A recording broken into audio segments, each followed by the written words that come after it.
Bonjour à tous, je suis Gilles Mansillon et je viens parler aujourd'hui pour donner quelques conseils sur les lectures par rapport pour ceux qui cherchent à obtenir une sagesse spirituelle. Alors bon, le plus essentiel quand vous cherchez quelque chose, c'est d'aller vers ce qui vous attire. Si vous avez envie de lire un livre, c'est là où l'information se trouve, c'est votre intuition qui vous guide vers ce livre, quel qu'il soit. Cela dit, certaines lectures ne sont pas conducives à l'évolution spirituelle. Je n'ai rien contre les quotidiens, les journaux ou quoi que ce soit, mais enfin ça reste quand même assez troisième dimension dans une illusion, ça n'apporte pas vraiment de lumière, même s'il y a toujours un peu de lumière qui peut s'infiltrer. Généralement, quand on cherche à avancer spirituellement, on cherche des informations qui correspondent à quelque chose qui a une vibration positive, et bien sûr pour chercher l'ascension, beaucoup de gens peuvent se tourner vers la Torah, vers la Bible, vers le Coran. Toutes ces choses, ces livres sacrés sont là pour éduquer et aider l'homme. Personnellement, certains livres ont vraiment eu un impact très puissant sur ma vie. Alors le premier, c'est le livre de la vérité. C'est un livre, bon, quelqu'un l'a un petit peu attaqué là. Je suis désolé. Le livre de la vérité, je vais essayer de continuer à le lire parce que c'est un livre qui a vraiment changé ma vie, qui est extrêmement puissant au niveau des enseignements spirituels et un grand message d'amour. J'ai commencé un petit peu à le lire parce que je l'avais pas ouvert depuis une quinzaine d'années et puis je me suis dit j'avais envie de le relire et je me suis dit pourquoi pas profiter de le partager. Mais bon, c'est un peu avancé quand même, c'est un peu trop tôt pour parler de choses si avancées, mais bon, ça pourra quand même intéresser certaines personnes. Donc je vais quand même essayer de voir si je peux continuer de le relire devant la caméra.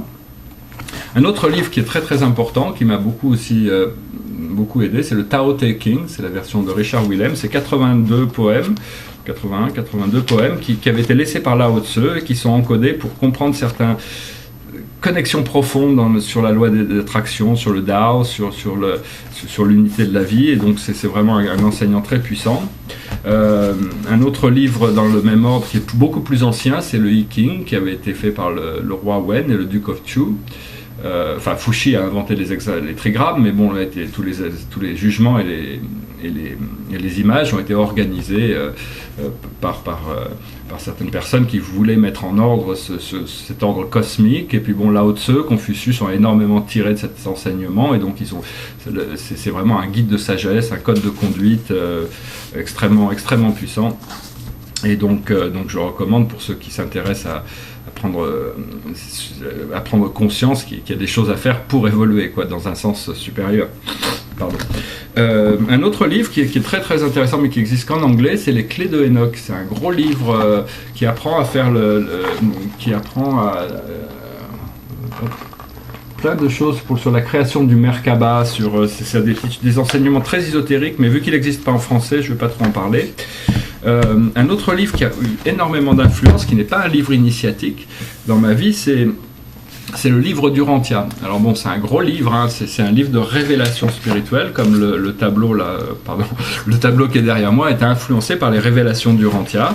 C'est pas un livre initiatique, c'est un livre de révélation, et donc tout n'est pas complètement dans tous les livres. Il faut toujours filtrer par rapport à ce qu'on peut vérifier.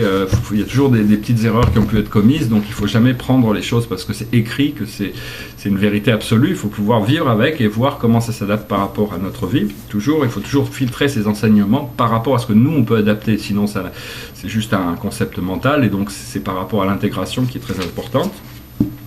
Bon, là actuellement, moi personnellement, j'ai été guidé de lire Madame Bovary de Gustave Flaubert, que j'ai beaucoup apprécié.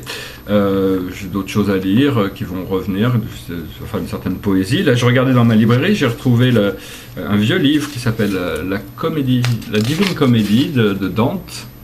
Et c'est un livre de 1849, une 3e édition. C'est de la poésie, c'est assez joli. Ça m'a fait penser quand même que c'était quand même beaucoup plus agréable de lire des livres dans leur version originale ou dans une ancienne version. Il semble que le papier, c'est quand même beaucoup plus agréable de les lire dans une version ancienne, si c'est des textes anciens. Mais bon, c'est vraiment la sagesse qu'il y a dans le livre, la connexion et l'amour qui peut transparaître, qui peut vous aider à prendre conscience de certaines choses. Bien sûr, il y a tous les philosophes, il y a toutes ces choses-là aussi.